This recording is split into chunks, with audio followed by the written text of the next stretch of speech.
వేదిక పైన ఆసీనులైన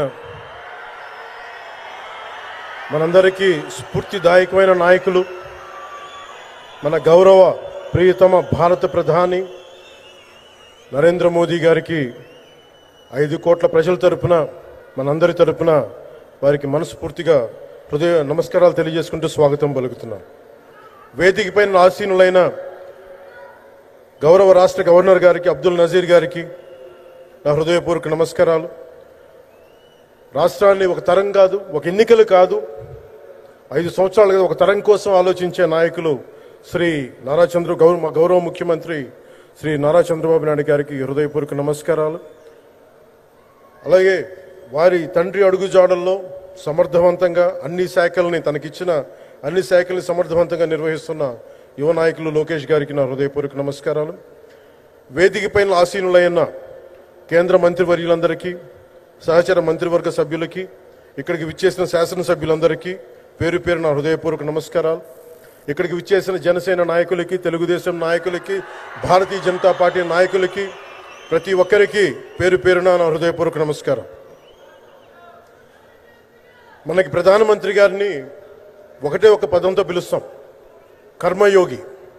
ఏ ఫలితాలు ఆశించకుండా దేశ సేవే పరమావధిగా ఆయన ఆలోచిస్తూ, ఎలాంటి లాభాపేక్ష లేకుండా కేవలం ధర్మాన్ని పట్టుకొని డ్యూటీని, కర్మని ఏమాత్రం ఆశించకుండా చేస్తున్న అలాంటి వ్యక్తి మనం ఈ సమయంలో ఈ తరానికి వారు దిశానిర్దేశం చేసే విధంగా ప్రధానమంత్రి స్థాయిలో ఉండటం మనందరం చేసుకున్న అదృష్టం.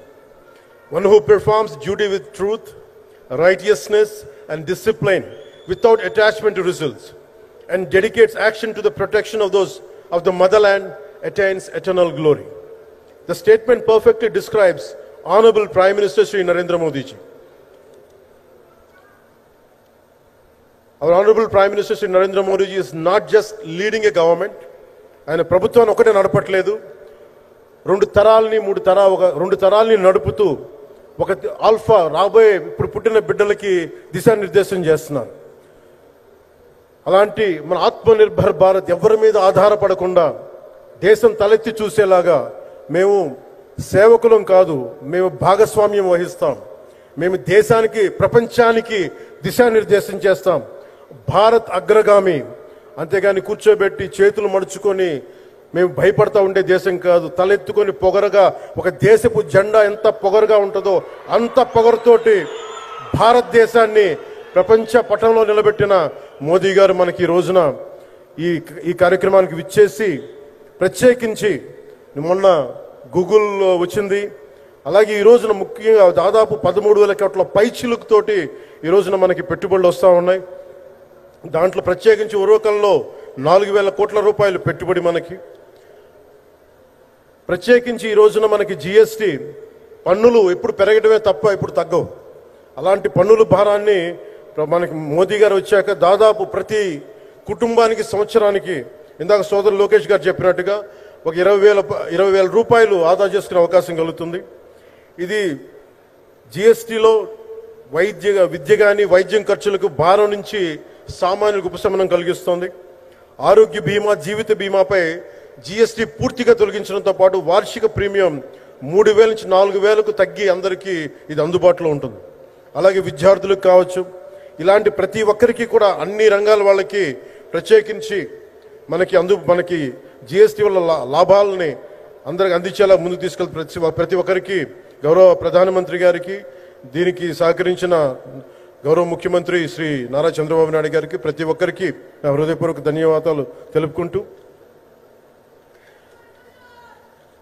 ప్రధానమంత్రి గారికి ఇంకొకసారి ప్రత్యేక ధన్యవాదాలు తెలుపుకుంటూ, మేమందరం ఈ కూటమి ఒక 15 ఏళ్ళకి తక్కువ కాకుండా బలంగా ఉండాలి. మనందరం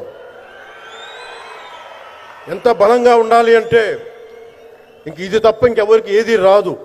ఇబ్బందులున్నా ఉన్నా తట్టుకొని నిలబడి, ఎందుకంటే ఈ రోజున ప్రధానమంత్రి గారు మనకు వచ్చి అండగా ఉన్నారంటే ఈ పెట్టుబడులను కానీ, ఈ నమ్మకాన్ని కానీ ఎట్టి మాత్రం సడలించకుండా మేము ముందుకెళ్తామని మీ అందరికీ తెలియజేసుకుంటూ, అందరం సమిష్టిగా పనిచేస్తాం. ప్రధానమంత్రి గారి నాయకత్వంలో గౌరవ ముఖ్యమంత్రి నారా చంద్రబాబు నాయుడు గారి స్ఫూర్తితోటి ఆయన నాయకత్వంతో ముందుకెళ్తాం. మేమందరం మీ ఆకాంక్షల్ని, వచ్చే తరం ఆకాంక్షల్ని ముందుకు తీసుకెళ్తామని తెలియజేసుకుంటూ సెలవు తీసుకున్నాను. జై భారత్, జై హింద్.